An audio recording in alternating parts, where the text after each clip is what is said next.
তো গাইস বিকেলে আসরের নামাজ পড়ে আমি বাড়ি বসেছিলাম, শাহিম ভাই ফোন করলো। এরপরে আমরা 3 বন্ধু রেডি হয়ে একসঙ্গে বার হয়ে গেলাম। বাড়ি থেকে বার হয়ে গেলাম, কিন্তু কোথায় যাব? তো অনেকক্ষণ বাইকে বসে থাকার পরে প্রথমে চলে আসলাম বসিরহাটে। আর বসিরহাটে আসা মানে এখন কোন দিকে যাব সেটা বলবো না, তোমরা ভিডিওটা দেখো বুঝতেই পারবে। আসসালামু আলাইকুম গাইস, আজকে আমরা কোথায় এসেছি? আমরা আজকে ঘোষবাড়ি ঘুরতে। গাইস এই হলো সেই ঘোষবাড়ি, কত সুন্দর তোমরা দেখতে পাচ্ছ। তোমরা যারা এখানে এসো তারা অবশ্যই কমেন্ট করে জানাবে। গাইস প্রথমে বাইকটা পার্কিং করলাম, এবার পার্কিং করার পরে ভেতরের দিকে হেঁটে হেঁটে যেতে লাগলাম। ভেতরের দিকে আসতেই দেখলাম এই পাপড়ি চাটের দোকানটি এবং তার পাশে ফটোশুটের জায়গা। আর ফটোশুটের জায়গায় আসতেই দেখি ওরা ফটো তোলা শুরু করে দিল। কি করবে? ছবি তুলবো, কোনো কথা হবে না।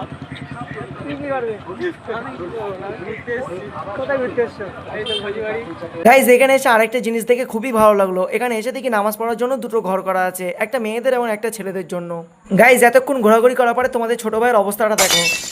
আর রাতের বেলা ঘোষবাড়িটা যেন আরো অসাধারণ লাগে দেখতে। গাইস তোমরা আমাকে এমন সাপোর্ট দাও যেন আমি ঘোষবাড়ির মতো একটা বাড়ি তৈরি করতে পারি। সরি গাইস, একটু বলতে বলতে বেশিই বলে ফেললাম। তো ফাইনালি ঘোষবাড়ি ঘোরা হয়ে গেলে ওখান থেকে বাইক নিয়ে বার হয়ে গেলাম। তো বাড়ি ফেরার পথে একটা চায়ের দোকানে বসে চা খেতে খেতে ভিডিওটি এখানেই শেষ করলাম। ভালো লাগলে একটা লাইক করে দিও গাইস, আর চ্যানেলটিকে অবশ্যই সাবস্ক্রাইব করে দিও।